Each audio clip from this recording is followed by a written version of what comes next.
Hey guys, do you ever wonder what you'd do if a gang of genetically evolved apes took over the planet? Shattered social structure, the scarcity of resources, gun-wielding apes on horseback? I'm talking about an ape-pocalypse. I'm Quinn Beswick. Welcome to my bunker. You're watching Disaster School. Today's lesson, ape takeover. On Disaster School, we look at pop culture's most deadly events in film, TV, and we figure out if they did happen, how would you survive?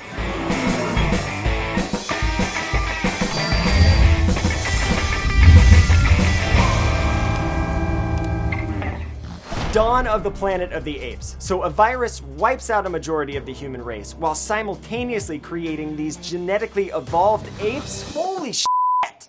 Sorry. How would you survive in a post-apocalyptic world? I talked to a sociologist, scientist, and a survivalist. A lot of monkey and ape species already use tools, just maybe not the kinds of tools we use.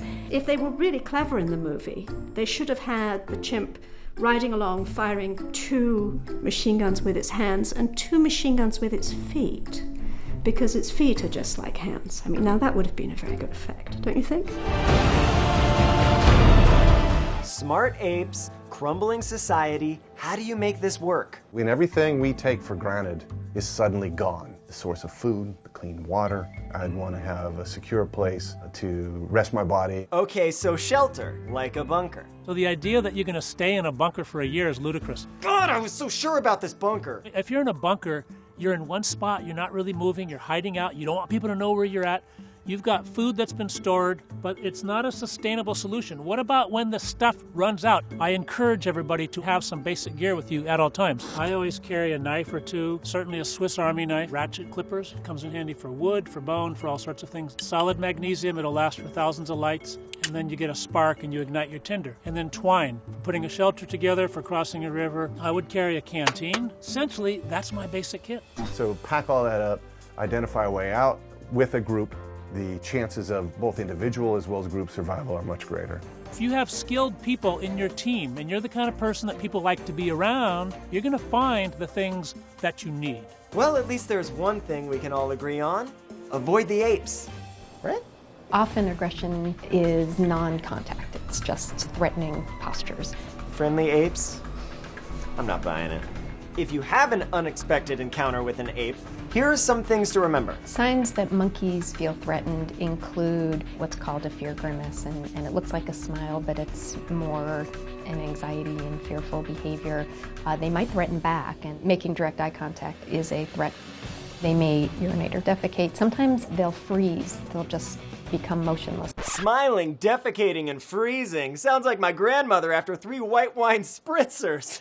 I'm just kidding, she's dead. Lip smacking is a behavior that monkeys do to each other often after a fight. It's a rapid movement of the lips, something like to show they're not a threat. They may alarm call to each other. Oh, if they call for backup, you're f***ed. If I came across an ape, what I would do, I would drop my head, I would put my hands up, I would waddle over to him, reach out, snap his neck! If I were to come across a group of primates, avoid eye contact, try to make myself small, and then quietly leave. Okay, fine, listen to her. For those of you who want to coexist with the apes, that is totally your choice. The best way would be to go for cooperation. One of the things that humans do that chimpanzees don't, but could if they were intelligent enough, is teaching and learning. So by demonstrating that you can provide advantages, coexistence would be possible if both were mutually beneficial to each other. Okay, we learned a lot today, so let's recap. Don't be a dick. Have a pack. Avoid the apes. If you meet the apes, teach them something.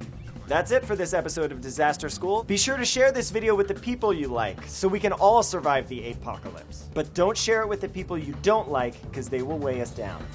#Disaster School, and don't forget to subscribe to the Wired channel.